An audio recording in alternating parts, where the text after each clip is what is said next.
How about that? They're doing the same thing today with Osama bin Laden, and that's where I've been getting at. Can you believe what you have been seeing on CNN today, ladies and gentlemen? Can you believe it? Supposedly, a CNN reporter found Osama bin Laden, took a television camera crew with him, went into Osama bin Laden's hideout, interviewed him and his top leadership, his top lieutenants and colonels and generals in their hideout. This is a CNN reporter with a camera crew. And he came out and told everybody, within 3 weeks, Osama bin Laden is going to attack the United States and Israel. Now, don't you think that's kind of strange, folks? You see, because the largest intelligence apparatus in the world, with the biggest budget in the history of the world, has been looking for Osama bin Laden for years and years and years, and can't find him. The FBI also, under the leadership of Louis Freeh, has been looking for Osama bin Laden for years and years and years and years and years and many years, and can't find him. Some doofus, jerk-off reporter with a camera crew waltzes right into his hideout and interviews him. And you know what his budget is? Zip, zilch, nothing. Now, that tells us two things. Either everyone in the intelligence community and all of the intelligence agencies of the United States government are blithering idiots and incompetent fools, including the entire apparatus of the FBI and all of their personnel, or they're lying to us. They're not looking for him at all. And the second is the truth. You see, the CIA created Osama bin Laden. They recruited him. They trained him. They found his leadership. They brought them all together. They showed them how to fight the Soviet Union in Afghanistan, and when that was over, they still continued to fund him and train him, and they're now using him to help bring about world government by making him the big boogeyman, because they can't use Saddam Hussein anymore. Did you ever hear of Osama bin Laden before you heard of Saddam Hussein? When did you start hearing of Osama bin Laden? It was after Saddam Hussein and Iraq were supposedly neutralized in the Gulf War, because they needed a new boogeyman.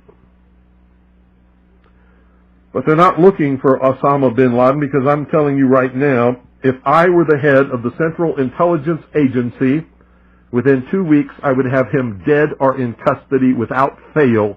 Without fail.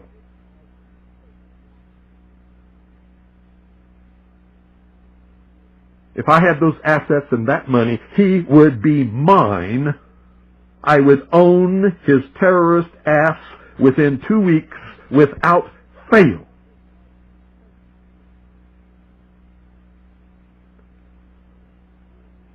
A reporter from CNN and his little camera crew got in to Osama bin Laden's secret hideout and conducted an interview. If you don't believe me, tune into CNN. They're probably running it right now as I'm speaking. And if you believe it, you are one of the stupidest jerks that ever lived on the face of this earth. And whatever is going to happen that they're going to blame on Osama bin Laden, don't you even believe it.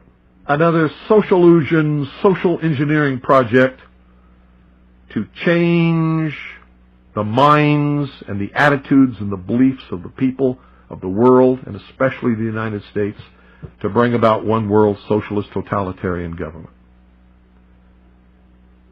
Can you believe what they were saying for a while? That Timothy McVeigh, the CIA, the NSA, the FBI, the Defense Intelligence Agency, could not find Osama bin Laden in their wildest dreams. But Timothy McVeigh and Terry Nichols could, and recruit him to be their partner in blowing up the Alfred P. Murrah Federal Building. Bullshit! How stupid can you be? These guys didn't have a nickel between them. Not a nickel between them. How dumb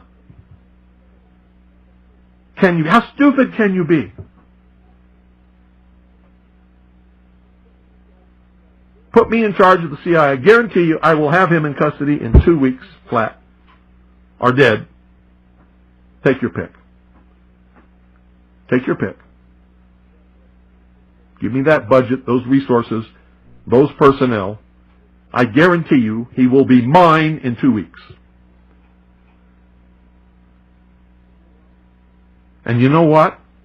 If I had a few loyal, good Americans who were willing to donate enough money, certainly not even a drop in the bucket compared to what they really have in these intelligence agencies to really go after him, I could still have him in 2 weeks.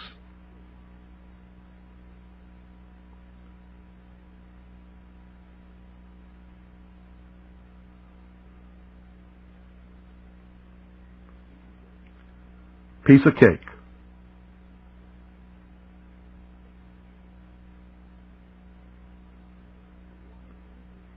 So why do all these fools believe this charade?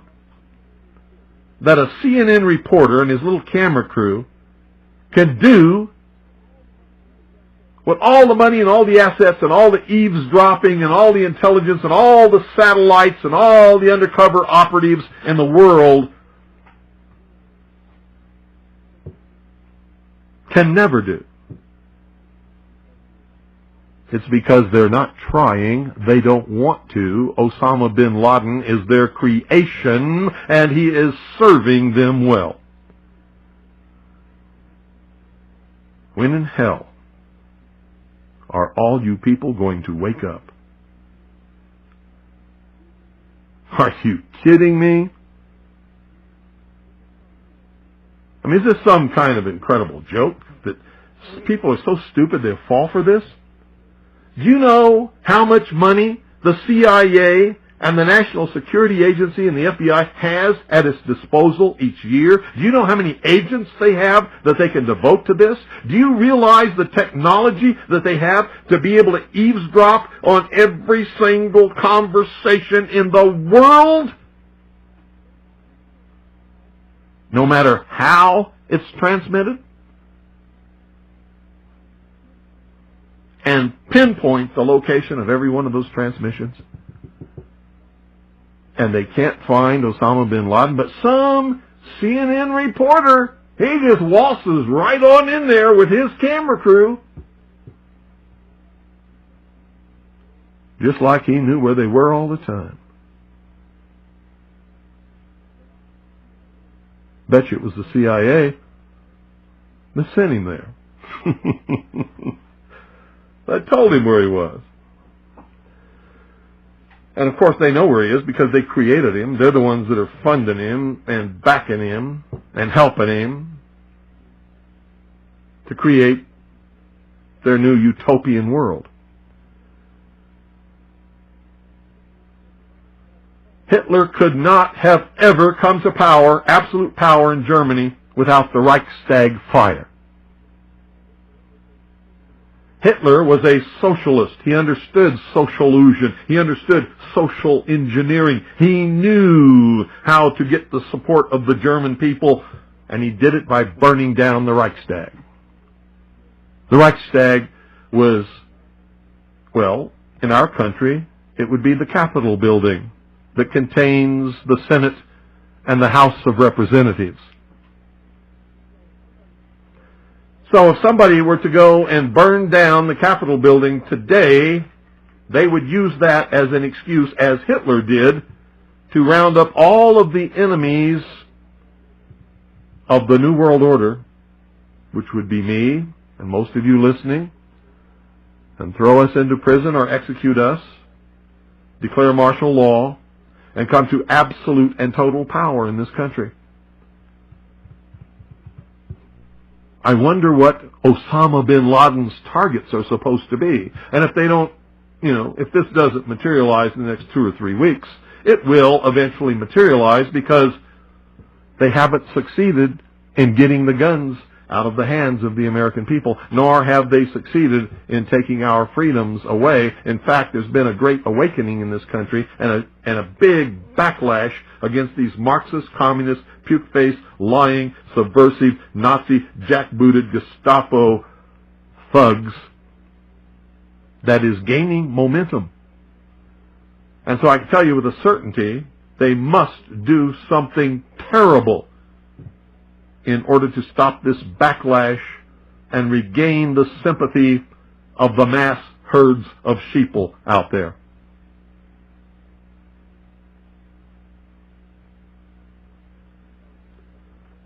And I'm telling you, one of the things that will give us the moral high ground and will begin civil war is the day that they begin declaring martial law across this country, taking guns out of the hands of the American people and rounding up American patriots. The war will start on that day. On that day. And there will be a war in this country, a civil war to restore, not a revolution, but a civil war to restore constitutional Republican government. Now, at the same time that that's going on, communist and Marxist underground forces will begin, or try to begin, a revolution in order to institute a Marxist, socialist, or communist government as a result of the Civil War. So we, patriots, will be fighting on 2 fronts. On 2 fronts. And you'd better understand which side you're going to be on. Restoration, revolution, or tyranny. I'll be fighting with the forces of restoration, and so should you better be. And supposedly we're not the only nation searching for Osama bin Laden. So the vast economic resources, the vast technological resources, the vast personnel resources, the vast networks and intricate web spun over all these years by the CIA, the FBI, and the NSA can't find Osama bin Laden, but CNN can? Bullshit. Timothy McVeigh and Terry Nichols could? Bullshit. So many people in this country have their heads so far up their ass, I doubt very seriously if they will manage to extricate it before they suffocate. What a shame. What a crying shame. How in the world could this country of all nations breed such a dumbed down, unthinking, illiterate, uneducated, stupid, ignorant population? Anybody got a clue? We're going to open the phones. 520-333-4578 is the number. Be right back. Good evening. You're on the air. Yes, good evening, Bill. How are you this evening? Good. I had read on the internet today a couple of things about Osama bin Laden, too, with regards to the CNN reporter getting into his ultra-secret lair, whatever the hell it is, you know. And I couldn't help thinking the same thing. Must be on the moon, huh?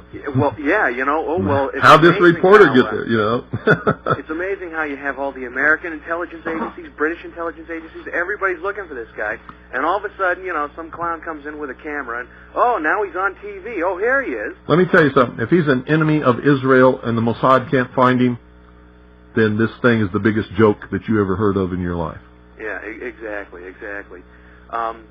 I was actually trying to explain to some friends this weekend, you know, about how Osama bin Laden is just the next. I even said he was the next Saddam Hussein. Yeah, he's the next boogeyman. Find some dark-skinned guy, and everybody can go, "Ooh, we hate dark-skinned people," you know, and hide behind this guy. And I actually think if anything does happen, which is very unlikely, it will.